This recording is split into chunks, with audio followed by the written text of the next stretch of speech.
नमस्कार. मानदेश भूषण मध्ये सर्वांचे स्वागत. आज आपण सातारा जिल्ह्यातील मान तालुक्यातील कटगुण या ठिकाणी आलेलो आहोत. श्रीमद जगद्गुरु आध्यात्मिक वारकरी गुरुकुल शिक्षण संस्थेचे संस्थापक अध्यक्ष धीरज महाराज वलेकर आहेत. नाचू कीर्तनाचे रंगी भाग क्रमांक 34 या भागासाठी आज आपण धीरज महाराज वलेकर यांना घेतलेला आहे.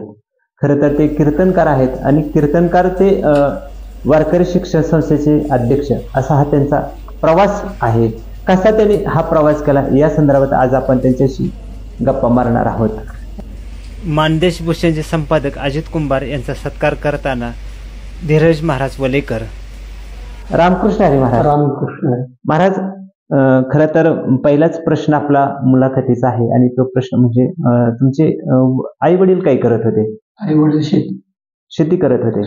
बरं, तुमचं शिक्षण किती झालेलं आहे? माझं शिक्षण झालं जे कुठल्या ह्याच्यातनं म्हणजे बीकॉम कम्प्लीट केलं. बीकॉम पूर्ण केलं. बीकॉम कम्प्लीट करून रोशनीला गेल्यानंतर संस्कृत साहित्यातून शास्त्री कम्प्लीट. आता महाराज, दुसरा प्रश्न असा आहे की म्हणजे आता नोकरी का कसं पुढे तुमचा तो प्रवास झाला?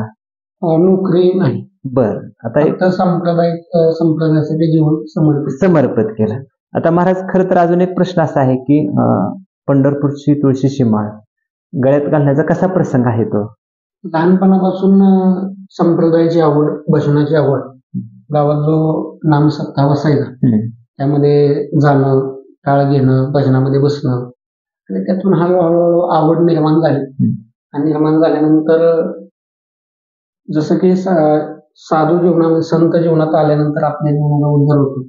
असे वैकुंठवासी सद्गुरू समर्थ सुभाष महाराज गाडगे भाऊंची भेट झाली आणि 3 वेळा त्यांनी मला माघारी पाठवलं. तुलाही लहान आहेस, माळ घालायला नको. ज्यावेळेस तू मोठा होशील त्यावेळेस तुला माळ घालू. अजून तुझ्या घरचं कोणच नाही तुझ्या बरोबर. म्हणजे घरात वारकरी संप्रदायाची परंपरा नसताना शेवटी त्यांचं साहजिक आहे की बाबा याच्या पाठीमागं कोण नाही. आणि जर आज माळ घातली, मोठा झाली तर माळ काढली तर कसं व्हायचं? बरोबर आहे. माळ एवढी पवित्र तुळशीची आहे की ती घातल्यानंतर आपण आपलं जीवन सगळं देवाला समर्पित करतो. असा एक त्यातला उद्देश आहे. म्हणजे नको, तसं नको, कुणाला तरी घेऊन ये. म्हणून मी माझ्या चुलत्यांना घेऊन गेलो. हार नेली, माळ नेली.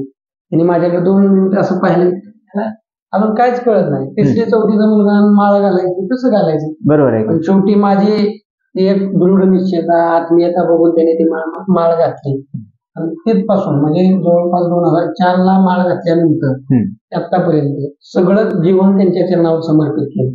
आणि त्यांनी पवित्र तुळशीची माळ घातल्यानंतर पूर्णपणे बदल जीवनात घडला. पहिली शाळेची आवड नव्हती, ते शाळेत जाऊच वाटायचं नाही. रयत शिक्षण संस्थेची शाळा इथं कडवंला शाळेत यायचं 5वी नंतर. आठवड्यातले 3 दिवस घरी. ते वैतागून घरच्यांनी सांगितलं आता शाळा राहू, कुठंतरी काम करू. म्हणजे सांप्रदायिक मार्ग तिथून खऱ्या अर्थानं सुरुवात झाला. ज्या दिवशी शाळा बंद झाली आणि शाळा बंद झाल्यानंतर कुणीतरी सांगितलं याला सातारला गेलेला काय कामाला ठेवलं.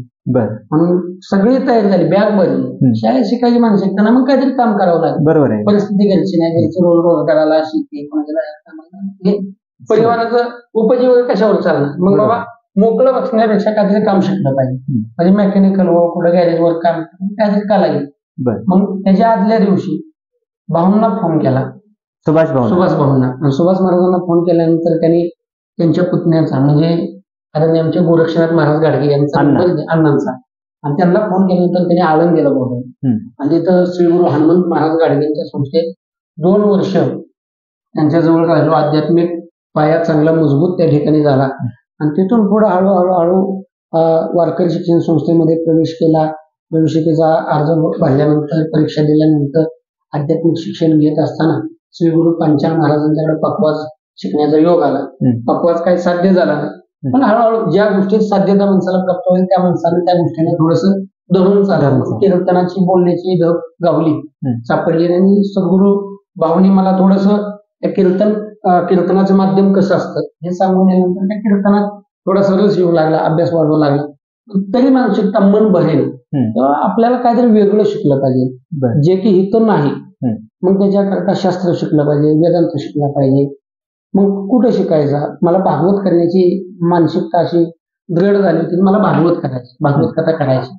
मग मी आमचे मित्र चिन्मयानंद गिरी महाराज आता गुजरात जमळ त्यांच्यासोबत संपर्क केला तर ते म्हणजे इथं शिकण्यात मला तो ऋषिकेशला आहे.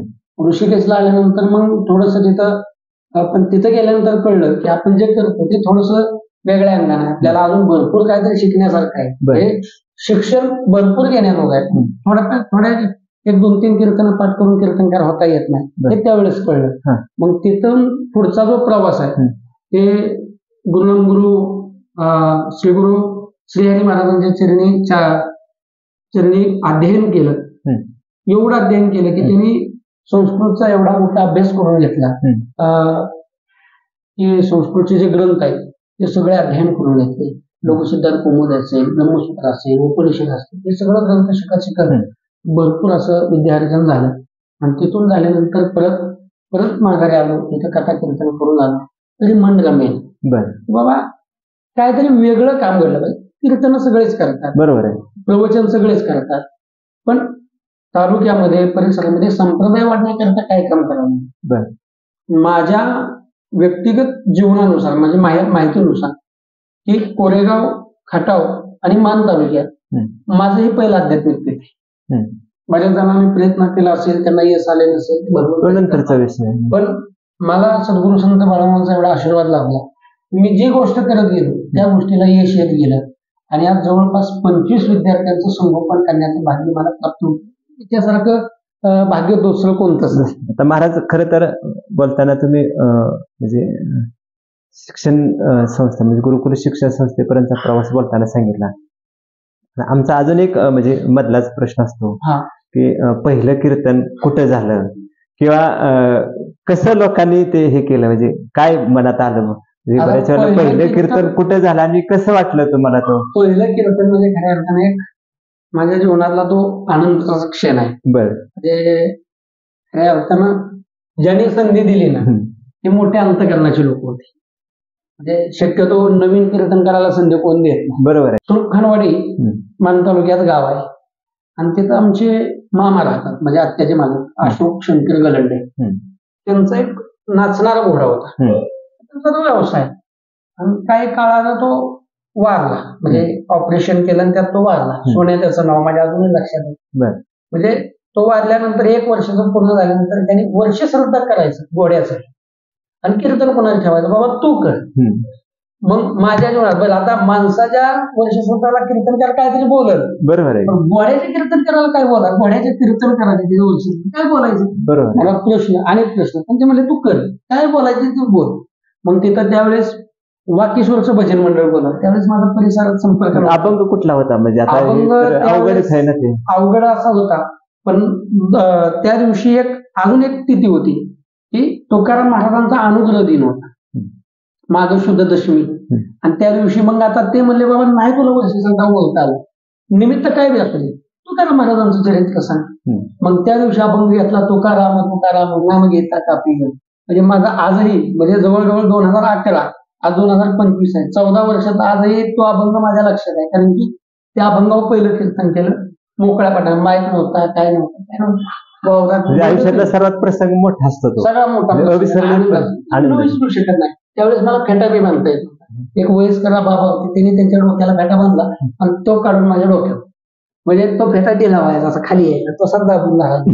म्हणजे एक वेगळी अनुभूती. बाबा चला इथून पुढचं जे सगळं जीवन आहे, ज्या वेळेस महाराजांना संधी मिळाली आमच्या गुरुवर्यांना, त्यांनी त्यावेळेस त्यांच्या जागेवर मला कीर्तन करायची संधी दिली. शक्यतो कोण देत नाही. आमच्या महाराजांची भूमिका असायची की तू कीर्तनात शिवाय दे पण बोलायला शिका, बरोबर आहे. बोलता एकदा बोलायला लागला तुम्ही आणि कीर्तन असं करा की समाजाला पटल असं करू नका, त्या देवाला पटलं, बरोबर आहे. म्हणजे आमच्या महाराजांचं कीर्तन हे लोकांच्या हृदयापर्यंत पोहोचायचं. आज त्यांनी भरपूर असा त्या काळात जलयुक्त शिवार सारखी कामं त्यांनी समाजाची उपयोगीची केली, आश्रम उभा केला. म्हणजे त्यांचे संस्कार आमच्यावर पडले आणि त्याच मार्गातून त्यांचं एक भूमिका नेहमी असायची. म्हणजे मागाशी बोलताना राहून गेलं की संस्था जर गुरुकुल जर तुम्हाला चालू करायचं असेल तर पैशाकरता करू नका. गुरुकुल हे समाजाकरता असावं, बरोबर. कीर्तन हे समाजाकरता असावं. त्यांचं आयुष्य गेलं, ते वारून 1.5 वर्ष झाले जाऊन. त्यांना कोण होते ते? म्हणजे सुभाष महाराज, सुभाष गाडगे भाऊ. त्यांनी त्यांच्या आयुष्यात एकही कीर्तनाचं पाकिट कधी उघडून बघितलं किती आहे ते? हा आता महाराज मगाशी बोलता बोलता असं झालं की मी बऱ्याच वेळेला विचारतो, पहिले कीर्तन लोकांनी ऐकल्यानंतर त्यांच्या प्रतिक्रिया काय आल्या? म्हणजे त्यांच्या खरं तर प्रतिक्रिया तुमच्या पुढे प्रश्नचिन्ह होतं. आपण कीर्तन तर सोन्या म्हणजे ते घोड्याचं आहे, आणि मग महाराजांनी असं केल्यानंतर काहीतरी खांना प्रतिक्रिया आली असेल ना? हा म्हणजे महाराज कसं काय, म्हणजे ते प्रतिक्रिया म्हणजे घोड्याबद्दल मी 10-15 मिनिटं बोललो. परत तुकाराम महाराजांचा अनुग्रह कसा झाला, तुकाराम महाराजांचं जीवन काय, तर तिथून ज्या लोकांच्या प्रतिक्रिया आल्या तीच माझी खरी एक ऊर्जा होती की नाही आपण आणि त्याच ऊर्जेवर आपला पुढचा प्रवास असतो. आता महाराज दुसरं असं आहे की पहिलं प्रवचन ते कसं, म्हणजे कुठं झालं किंवा कसं? प्रवचन कार्तिकी वारीचा समाधी सोहळा असतो ज्ञानोबारायांचा आळंदीला. आळंदीच्या सोहळ्यामध्ये एक प्रवचन गैरहजर होते, म्हणजे ज्यांचं नाव होतं प्रवचन ते आले नव्हते. आमचे महाराजांचे सहकारी आदरणीय हरिभक्तपरायण पोपट महाराज आमचे तात्या, तर तात्या मला म्हणले धीरज करतो का प्रवचन? काय सांगणार मी? तर नाही म्हणले तुला काय करायचंय, थोडं कोणच नाही असं समज, प्रवचन कर. मग त्यांनी माईक माझ्या समोर मांडला. 50-50 लोक दिंडीला आलेली सगळी सोहळ्याला, त्यांच्या समोर बोलायला बसवलं. सुरुवातीला 2 मिनिटं उभा बसलो तर पूर्ण आणि घामानं भिजलं होतं की आता काय बोलायचं त्यांच्या पुढे. आता हे सगळे बसले त्यात 2-3 कीर्तनकार. आता ह्यांच्या समोर बोलताना थोडंसं अवघड राहतं, म्हणजे समाजात बाहेर बोलणं आणि कीर्तनकारांच्या पुढे बोलणं हा अवघड राहतं. आता काय करायचं, घेतले डोळे झाकून सद्गुरूंचं स्मरण केलं आणि स्मरण केल्यानंतर बोलायला सुरुवात केली. बोलल्यानंतर त्या दिवशीचं प्रवचन 35 मिनिटं नॉनस्टॉप बोललो होतो मी. पहिलं प्रवचन. कीर्तनात विठ्ठल विठ्ठल भजन असतं, प्रवचनात विठ्ठल विठ्ठल भजन नसतं, म्हणजे थांबण्याचा मार्ग नसतो, काय आहे ते बोलायचंच. मग आता ते बोलत असताना पहिला अर्थ म्हणजे दुसरा जिज्ञासू जाणे ही ओवी घेतली होती. म्हणजे भक्ताचे प्रकार सांगत असताना, म्हणजे भक्त कुणाला म्हणायचं हे भक्ताचे प्रकार सांगत असताना त्यात एक मी माझा भक्त झाले, बाबा सद्गुरूचा भक्त कसा असावा, म्हणजे सद्गुरूविषयी निष्ठा कशी असावी. ते मग आमच्या किसन महाराजांचं उदाहरण दिलं. वैकुंठवासी सेवा सुरू किसन महाराज अण्णांचे वडील त्यांचं उदाहरण दिलं की बाबा ह्या लोकांनी भक्ती अशी केली सद्गुरूंविषयी की जर त्यांना कळलं की शंकर महाराज मुंबईला येणार आहेत, लोणावळ्याचा घाट उतरायच्या आधी महाराजांनी काम बंद ठेवायचं, चप्पल पायावर घालायची नाही, आणि जोपर्यंत महाराज मुंबईत आहेत तोपर्यंत त्यांच्याबरोबर फिरायचं. म्हणजे ही सद्गुरू भक्ती आहे आणि अशीच माणसाने भक्ती केली पाहिजे. आता महाराज मगाशी बोलता बोलता सहज तुम्ही बोलून गेला, म्हणजे बाळूमामाचा एक आशीर्वाद आहे, तर आणि आज तुम्ही बाळूमामाचा उत्सव हे करताय, काय भावना आहे त्या निमित्तानं? म्हणजे सुरुवात माझी लहानपणापासून, म्हणजे जसं माळ घातली किंवा माळ घालायच्या अगोदर बाळूमामांची भक्ती किंवा आमच्या आजींपासून, म्हणजे माझी आजीचं वय 100 वर्ष आहे, तिची एवढी निष्ठा आहे सद्गुरू बाळूमामावरती, ती ज्या वेळेस एखादी गोष्ट हाक मारून मामांना सांगते ती 100% पूर्ण होते. म्हणजे ते जर पुटुल्या समोर बसले ना, आम्ही समोर डोळ्यानं बघितलं पुटुला घाम येतो बाळूमामांची, एवढं तिची भक्ती, ती निष्ठा. आणि तिच्यापासून ते बाबा बाळूमामाला जाणं, लहानपणापासून दर महिन्याला वारी, आणि एक आवड. माझी वय जरी लहानपणीच्या 8वी-9वीच्या वया बघितल्या तर त्या वयावर दुसरं काहीच नसणार, फक्त बाळूमामा कुठं बघाल तिकडं. माझ्या हातावर व्याज लहानपणी मी लिहिलेलं आहे श्री बाळूमामा, म्हणजे ते लिहून आहे पण ते लहानपणाची आवड की बाबा आपली एक निष्ठा. आणि त्याच्या माध्यमातून वेळोवेळी बाळूमामांची सेवा करणं, बागेत जाणं, बागेत कीर्तन करणं, आणखी बाळूमामांच्या विषयी प्रेमभाव वाढत गेला. आणि तो प्रेमभाव वाढत गेल्यानंतर जीवनात एक असा प्रसंग आला की मी डुग्यातून पडलो शाळेत असताना. आता हे सगळं तुटलं होतं, पण त्यावेळेस पडल्यानंतर मला एकच प्रश्न, बाळूमामा मला वाचवा. एवढ्या फुल स्पीडनं टमटम चालू होतं, त्यातनं पडल्यानंतर कोणालाही वाटत नव्हतं की हा वाचन म्हणून. दवाखान्यात नेलं, सगळं जॉईंट केलं, सगळं जोडलं, आणि जोडल्यानंतर तिथून पुढचं सगळं दर महिन्याला बाळूमामाला जायचं. आणि शेवटची पट्टी होती आणि ती निघत नव्हती. आणि आदमापुरात गेलो, तिथे एक कोण ग्रस्तता माहित नाही, तो जवळ आला आणि त्यानं बंडाला टाकला आणि ते ओढून काढलं तर एकदम क्लीन होतं ते, म्हणजे जखम नव्हती, रक्त आलं नाही, काय नाही. म्हणजे हा तो त्यांचा एक चमत्कार. बरोबर. म्हणजे मी माझ्या जीवनात असा चमत्कार समजतो ते माझ्याकडे काहीच नाही. म्हणजे मी गरीब कुटुंबातून आलेला माणूस आहे, आजही माझे वडील रोज रोजगाराला जातात. रोजगाराला गेल्याशिवाय कुटुंब चालत नाही. त्यांना माहिती आपला पोरगा सामाजिक कार्य करते, त्याच्याकडे मागण्यात काय अर्थ नाही. मग हे चालणार कसं बाबा? मग मी बाळूमामांच्या वेळेस सगळा विश्वास श्रद्धा सोडून दिली. मामा हे कार्य तुम्ही मेंढी माऊलीची सेवा करतात तशीच ही लेकरांची सेवा, मला हे संप्रदाय वाढवायचा. मग 3 वर्षापूर्वी मला संकल्प आला, उभं केलं. उभं केल्यानंतर लोकांची मदत होत गेली. लोक भरपूर दान करतात, मदत करतात. आणि हे सगळं करत असताना ते विसापूरला काय ग्रामस्थ तिथले आले. ग्रामस्थ माझ्याकडे आली. म्हणजे महाराज असं आहे, आम्हाला एक उत्सव चालू करायचा, बरं, भंडारा करायचा. मग ते सगळे आल्यानंतर आम्ही तिथं गेलो. त्यानंतर ते जागा बघितली. एक मामांचा संकेत समजायचे, बाबा तुला इथं काम करायचं आहे. बरं, असं म्हणल्यानंतर मी तिथं गेलो. गेल्यानंतर एक भंडारा घातला. भंडारा घातल्यानंतर भविष्यात मला मासिक उत्सव चालू करूया. मासिक उत्सव चालू केला. म्हणजे बाळूमामांचा भंडारा महिन्याला अमावस्याला. बरं, हा. मग पहिल्यांदा 200-300 लोक, 400 लोक, 500 लोक असं करता करता मंदिराची संकल्पना डोक्यात आली. नुसता भंडारा करून मासिक उत्सव करून लोक येणार, खाणार, जाणार. त्यापेक्षा मामांची प्रतिमा इथं बसली पाहिजे. मग ती लोक सगळे एकत्र केली. ती जागा विकत घेतली 3 गुंठ. आणि विकत घेतल्यानंतर तिथं मंदिराची निर्माण करायचं. सगळ्या लोकांना भागातले आमचे आमदार साहेब सगळे मंदिर जे काही कोणी असतील सगळे आणले. आणि आणल्यानंतर मंदिराचं भूमिपूजन केलं. आणि 1.5 वर्षात मंदिर पूर्ण केलं. आणि मंदिर पूर्ण केल्यानंतर ते बी लोकवर्गणी. लोकवर्गणी म्हणजे पावती पुस्तक नाही. उपकरणे फंड हा करायचा.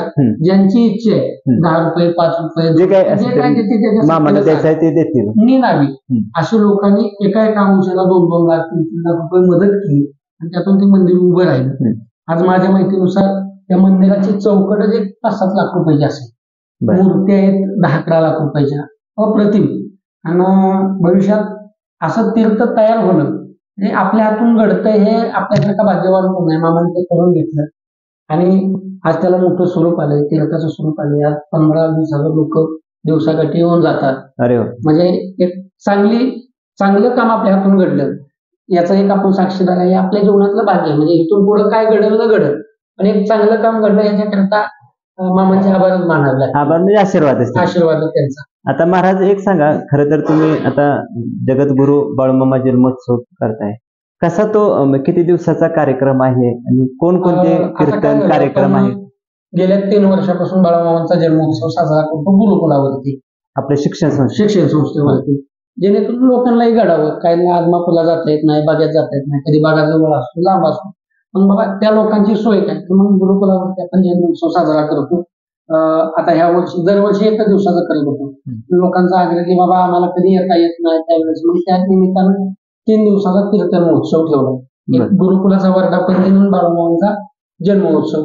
तर 3 दिवसाचा कीर्तन उत्सव. त्यामध्ये पहिल्या दिवशी महाराष्ट्रातील नामवंत कीर्तनकार कंठभूषण हनुमंत महाराज मारकड आहेत. दुसऱ्या दिवशी वारकरी भूषण आदरणीय हरिभक्त पारायण चैतन्य महाराज निंबोळे.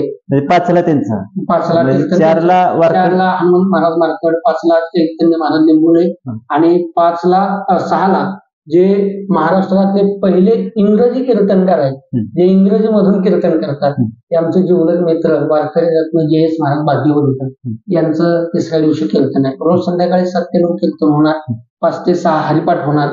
आणि संध्याकाळी कीर्तन झाल्यानंतर आलेल्या भाविक भक्तांना महाप्रसाद आहे. महाप्रसाद सगळेच करतात. मग वेगळं काय, तर आमचे श्री गुरु छोटे माऊली यांनी एक संकल्पना राबवली की बाबा जिथं जिथं सप्ताह होईल तिथे एक वेगळ्या पद्धतीनं काहीतरी प्रसाद असावा. मग आता काय करायचं, तर माऊलींची एक संकल्पना असते की बाबा भाकरी असाव्या, त्या चपात्या असाव्या, असं एक नियोजन केलं. आणि परिसरातल्या महिला मंडळ आहेत त्यांना सेवा पण त्यांनी सेवा बिघडती विनंती केली की बाबा असं करूया. सगळ्या महिला तयार झाल्या की आपण करूया. मग पहिल्या दिवशी मामांना आवडणारं वांग म्हणजे भरलेलं वांग आणि चपाती. दुसऱ्या दिवशी बाजरीची भाकरी, बाजार आमटी. आणि 3ऱ्या दिवशी ग्रामस्थांचा प्रसाद आहे. दुसऱ्या दिवशीचा महाप्रसाद रामेश्वर पंचकृषी दिंडी सोहळ्याचा आहे. आणि पहिल्या दिवशीचा इथलेच अभिजित गायकवाड म्हणून आहे, त्यांनी प्रसाद दिलाय.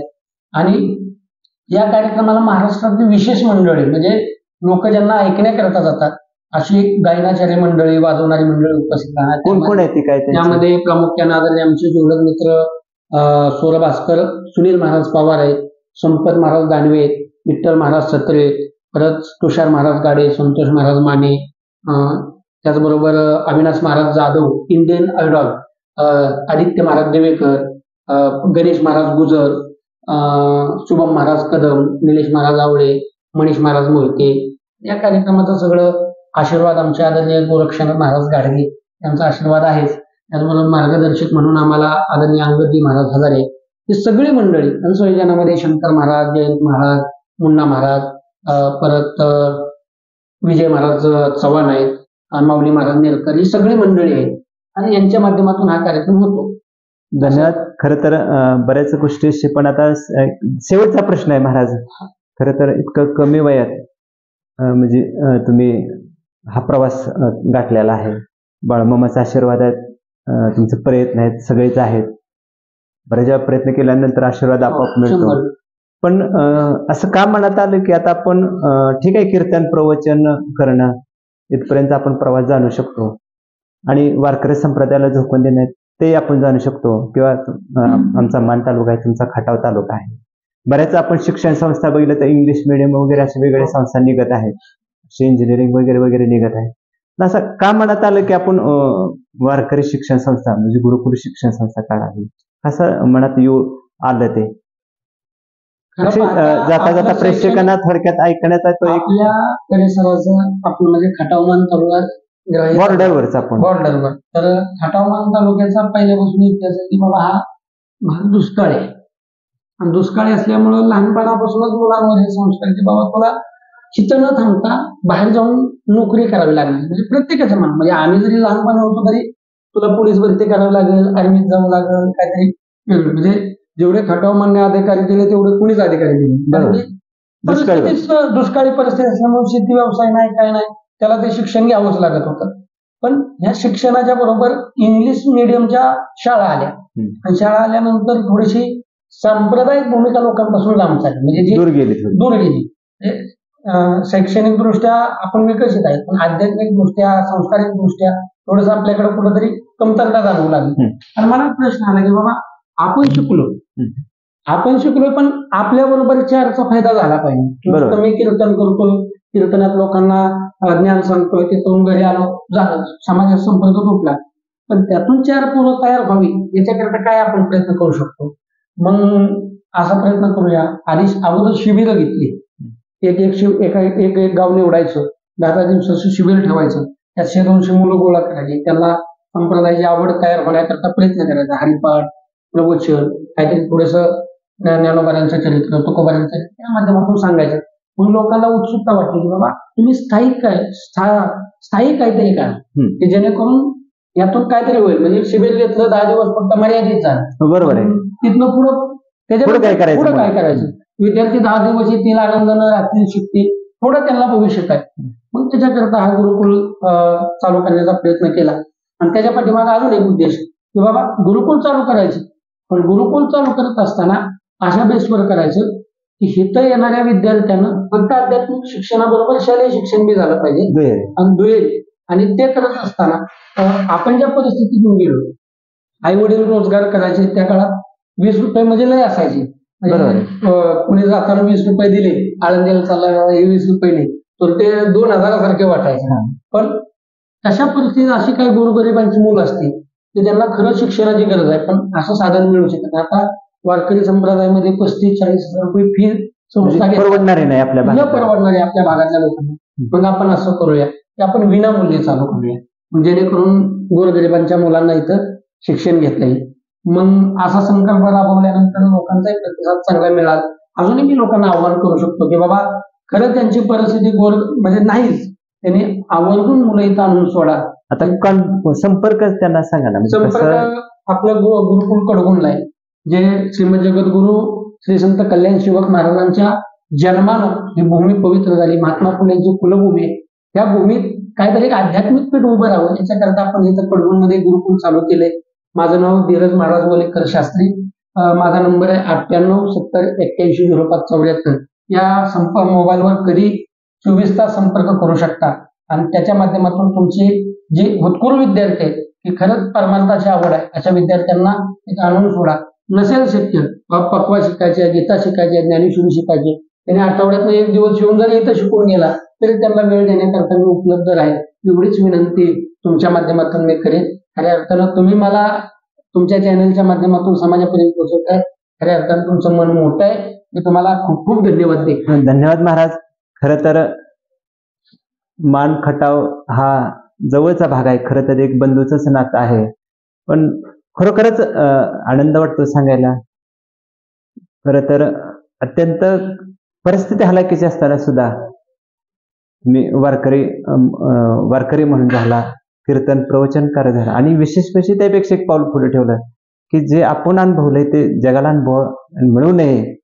म्हणजे आर्थिक असेल किंवा कुठली परिस्थिती असेल, बाहेर जाऊन तुम्ही शिक्षण घेतलेलं आहे आणि अशी परिस्थिती आपल्या तालुक्यातल्या मुलांना अनुभवलं जाऊ नये तुम्ही एक गुरुकुल शिक्षण संस्था मुलांसाठी काढलेले आहे.